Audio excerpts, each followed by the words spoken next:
Saya izin bertanya Pak, apakah metode kurikulum K13 itu tidak efektif dibandingkan dengan KTSP 2006?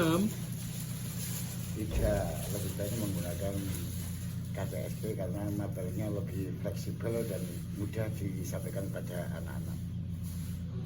Eh, di dalam peralihan itu atau perubahan KTSP ke kurikulum K13 menimbulkan dampak apa saja, terutama dari pihak guru maupun siswa? Kedua-duanya juga menerima dampaknya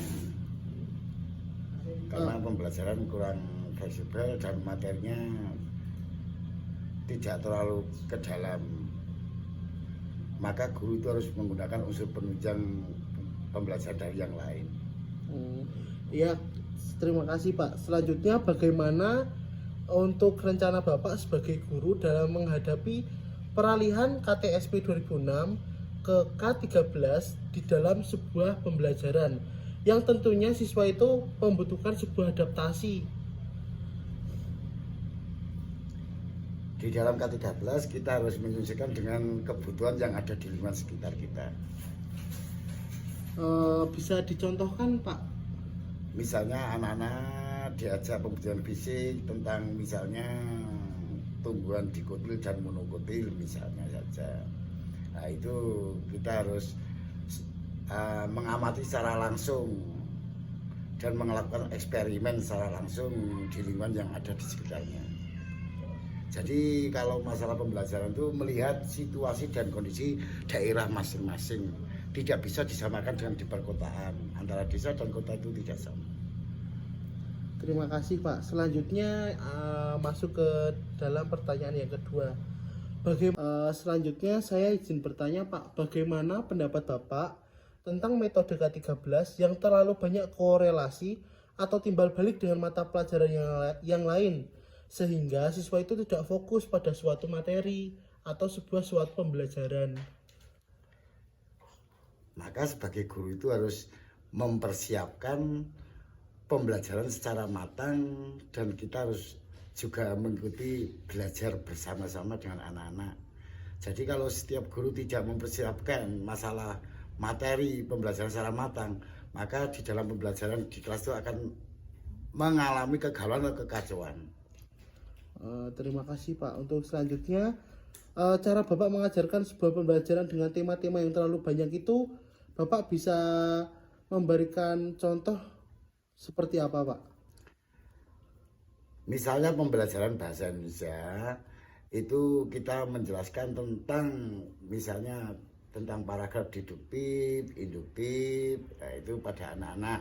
Dan juga menyangkut tentang pembelajaran IPA juga bisa karena selalu berkaitan antara bahasa Indonesia, ada IPA, ada SBDP, ada IPS, ya itu memang menyangkut seperti itu. Jadi kalau guru itu tidak menguasai materi yang sebenarnya untuk menjelaskan pada anak-anak, maka anak itu akan terbengkalai atau tidak bisa merespon pembelajaran yang disampaikan pada siswa tersebut. Nah, untuk selanjutnya Pak, pertanyaan yang terakhir itu, bagaimana cara Bapak mengatasi siswa yang belum mampu mengikuti pembelajaran baru kurikulum K13?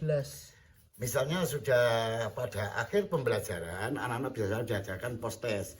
Apabila tidak berhasil, maka kita harus mengadakan perbaikan dan pengayaan. Pertama diadakan perbaikan 1-2 kali, tidak berhasil maka diadakan pengayaan untuk mendapatkan nilai yang sesuai dengan KKM-nya. Misalnya KKM-nya 7, ya anak-anak harus mendapatkan minimal nilai 7 untuk bisa naik di kelas yang selanjutnya. Terima kasih ya Pak. Selanjutnya saya ingin bertanya Pak tentang peralihan antara KTSP ke kurikulum K13.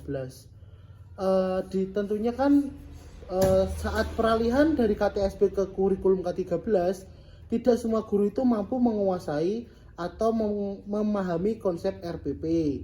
Lalu bagaimana Pak cara Bapak beradaptasi dalam perubahan sebuah metode pembelajaran yang terbaru yang tentunya tidak mudah bagi seorang guru untuk langsung menerapkannya?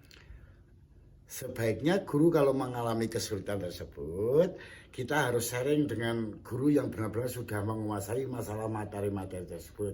Apabila guru tidak mau sharing, maka pembelajaran tersebut akan mengalami gangguan atau siswa pun juga tidak bisa menerima ilmu yang disampaikan pada guru tersebut. Lebih baik kalau kita memang mengalami kesulitan, kita sharing dan juga harus memahami konsep-konsep apa, misalnya matematika. Itu kan butuh penalaran, butuh konsep. Nah, kalau memang tidak bisa menalarkan pada anak, anak pun juga tidak akan bisa menerima materi pembelajaran yang disampaikan oleh guru. Setelah itu bagaimana Pak jika Bapak sedang mengalami sebuah kesulitan dalam melakukan sebuah pembelajaran yang tentunya itu memiliki sebuah tahapan untuk menerapkannya Pak? Nah, sebaiknya guru di kelas 5 misalnya saja, kita mengalami kesulitan tentang menjelaskan materi pembelajaran. Lebih baik kita sharing dengan guru yang di atasnya yang sudah menguasai konsep-konsep tersebut. Maka kalau kita sudah sharing, kita akan menyampaikan pembelajaran pada anak lebih mudah. Terima kasih Pak. Terakhir ya Pak, ada pertanyaan. Apakah pada awal tahun 2013 hingga 2014 masa peralihan membuat banyak masalah terhadap para guru tentang kesulitan dalam penyusunan RPP yang menyebabkan guru kurang efektif dalam sebuah pembelajaran? Saya pikir juga tidak ada masalah kesulitan. Apabila dari guru-guru di kelas masing-masing, misalnya kelas 1 ada kelompok guru belajar bersama, namanya KKG. KKG adalah mengaktifkan guru-guru untuk membuat RPP dan mencari solusi yang terbaik diterapkan pada anak-anak itu untuk menunjang suatu keberhasilan anak. Apabila guru tidak aktif melaksanakan KKG, maka dalam menyampaikan pembelajaran pada anak juga akan mengalami kesulitan. Untuk selanjutnya Pak, di dalam K13 itu kan bertujuan membuat siswa untuk menjadi siswa yang berpikir kritis. Problem apa saja yang dihadapi guru dalam menanamkan mindset siswa untuk lebih berpikir kritis Pak? Anak-anak dibikin aktif untuk membuat pertanyaan, dan kalau sudah membuat pertanyaan, ada salah satu siswa untuk menjawab, bisa dilemparkan pada siswa yang ada di kelas tersebut, supaya anak itu bisa menyimpulkan suatu permasalahan yang ada di dalam materi pembelajaran tersebut. Selanjutnya Pak, untuk pendapat Bapak tentang sulitnya mengadaptasi siswa terhadap metode pembelajaran terbaru itu seperti apa Pak, pendapat Bapak? Saya pikir masalah K13 itu tidak ada kesulitan di dalam pembelajaran pada siswa, tergantung daripada guru masing-masing. Apabila guru itu menguasai materi pembelajaran dan siswa aktif dalam mengajukan pertanyaan, setelah pertanyaan itu diajukan, langsung guru bisa melemparkan pertanyaan pada siswa yang lain untuk menjawabnya. Maka siswa itu kalau belum bisa menyempurnakan suatu jawaban, guru wajib menyempurnakan jawaban daripada siswa tersebut.